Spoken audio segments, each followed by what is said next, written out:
रेखा के पिता दिल्ली में किसी तरह अपने और अपने परिवार का पेट पाल रहे थे। पर एक दिन अरे रमेश, तुम्हारी बेटी के तो समझो भाग्य ही खुल गए। वकील लड़के का रिश्ता आया है।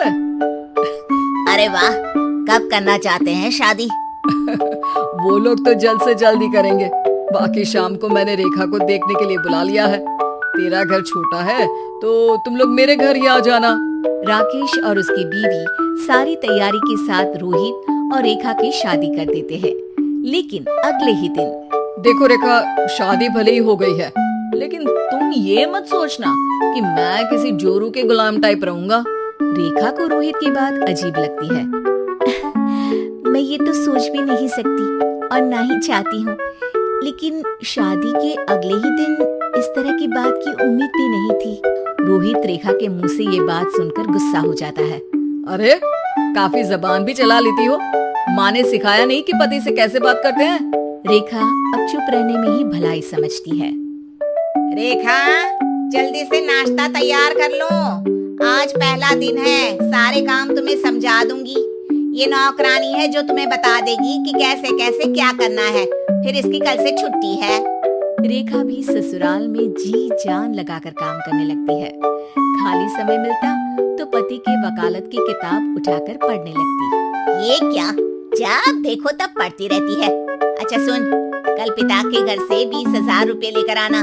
मेरे छोटे बेटे की फीस भरनी है। लेकिन पापा क्यों भरेंगे उसकी फीस? अरे वाह जी वाह, पापा क्यों भरेंगे? तो ये बता, हम क्यों रखेंगे तुझे यहाँ? क्यों खाना देंगे फ्री में? अरे, क्योंकि मैं बहू हूँ इस घर की।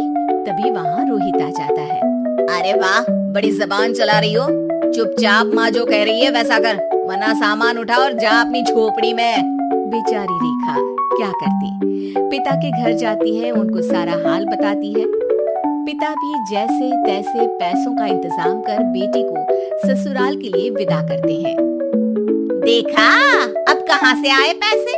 अरे बहुत माल है तुम लोगों के पास, बस सीधी उंगली से निकालते नहीं। नहीं नहीं माँ, पापा ने अपनी मोटरसाइकिल बेचकर पैसों का इंतजाम किया है। पता नहीं अब वो ऑफिस कैसे जाएंगे। अरे वाह भाई, ये भी हम सोचे। खैर, जैसे तैसे दिन बीतते हैं। रेखा जहाँ एक प्यारे से बेटे की माँ बनती है, तो वहीं उसका वकालत की किताब में ज्ञान और गहराता जाता है। हे भगवान, बुरे फंसे। ये केस तो लगता है कि मैं हार ही जाऊंगा। देखिए, मैंने आपकी इस केस की फाइल पढ़ी थी। इस केस को जीतना बहुत ही आसान है।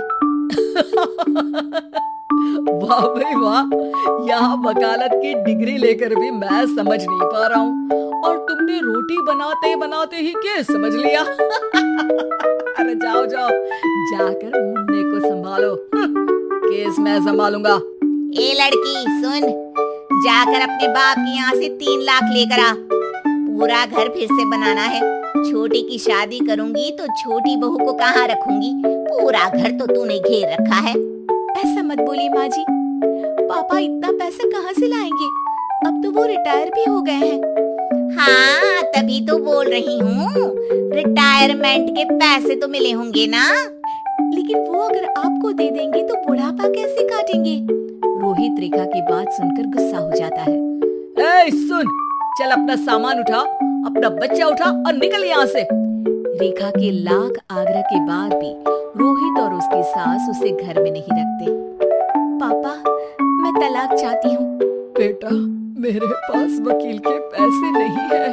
पापा, आप मुझे वकालत करवा दीजिए, अपना केस मैं खुद लड़ूंगी। इस बार रेखा के पिता भी उसे ससुराल ना भेजकर रिटायरमेंट के पैसों से वकालत करवाते हैं।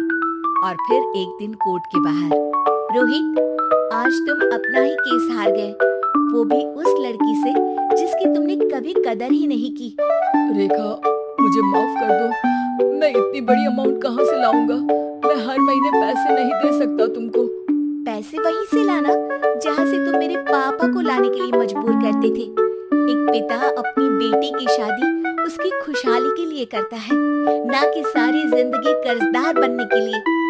अरे, मेरे ही बेटे की किताब पढ़ पढ़ कर ज्ञान बांट रही हो। वकालत की किताब तो ससुराल में ही पड़ी थी ना। बिल्कुल, यहाँ मेरी गलती रही। जिस पैसे से मैंने इसकी शादी की थी, मुझे वो पैसे पहले इसकी पढ़ाई में लगाना चाहिए था। और आज रेखा एक जानी मानी वकील के रूप में काम कर रही है।